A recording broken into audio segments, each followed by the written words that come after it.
Salutations. I've been having a lot of people asking me on Twitch chat, what exotic am I going to switch to when Anteaus gets nerfed on the 17th? And the truth is, I'm not entirely sure yet. So today I've compiled the top 5 exotics I plan to try out after the nerf.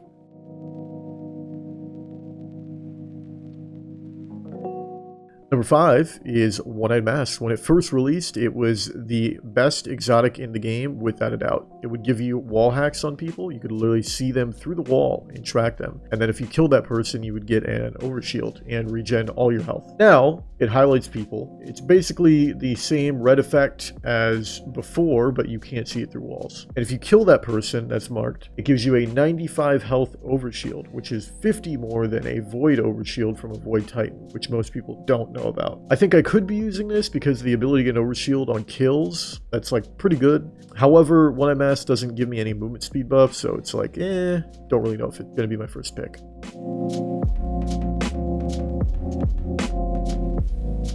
Number 4 is Peacekeepers, or PKs, as most people like to call them. PKs are the other hard meta exotic currently in the meta. That's assuming, of course, you are going for the SMG snipe playstyle. You may ask yourself, why is that, if you're not familiar with them or if you're new to the game? The answer is that PKs give you 8 different buffs. First, it passively grants you 40 airborne effectiveness, then 100 handling and a 0.6x ready and stow speed duration multiplier, then 50 mobility, then it reduces your ADS movement speed penalty by 16%, totaling to 9% from 25%, and then it also gives you a 6.25 increase to your overall sprint speed and a 33 increase to your slide distance. Then finally, it also reloads your weapon after 1 second of having it stowed. The biggest thing about this exotic is all of those buffs require you to be using an SMG, which happens to be one of the best primary weapons in the game at the moment. With all that being said, I'm not really a big fan of this playstyle, as it tends to be not the greatest on mouse and keyboard compared to playing on controller with its loadout. So I'll most likely not be maining it, but I'll probably dabble with it a little bit more.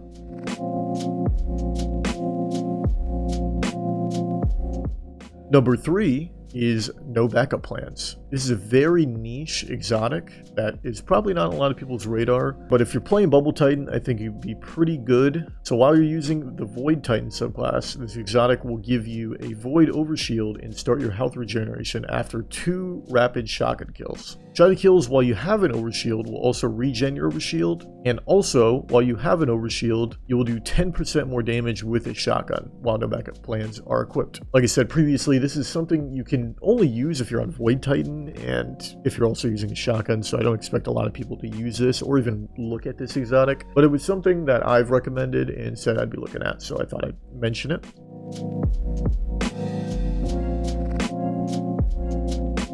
Number 2 is Crest of Alpha Lupi. This exotic is basically Wormhusk for Titans. It'll give you and anyone within 12 meters of you 58 health. Also, when you pop a super, you'll generate 1 orb more than you would normally on Bubble. And you'll gen an orb on 1 kill of a roaming super rather than 2. This exotic is more of a supportive exotic, but I actually used to use this quite a bit. And I definitely would recommend this to players that want to play more of a supportive role.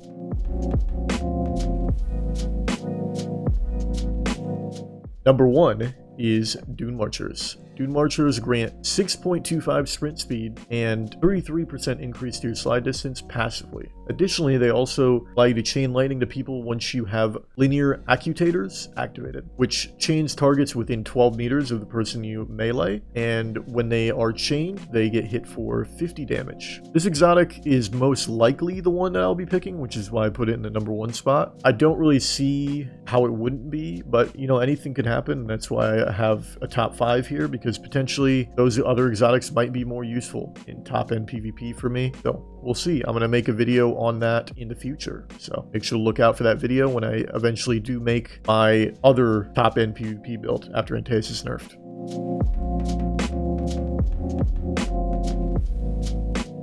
The honorable mention in this video is Renewal Grasp. Although I love the build, I still think Hunter competitively is kind of a throw, so I'm probably going to stick to Titan until Barricades and Bubbles cooldown is nerfed. But, you know, it is a good build, and I could potentially be dabbling with it a little bit more after Anteaus is nerfed. If you fellas enjoyed the video and want more like this, please let me know in the comments below. Show the video some love. Make sure to hit the bell to have notifications on when I upload other videos, and click that sub button. Peace, and I'll see you guys in the next one.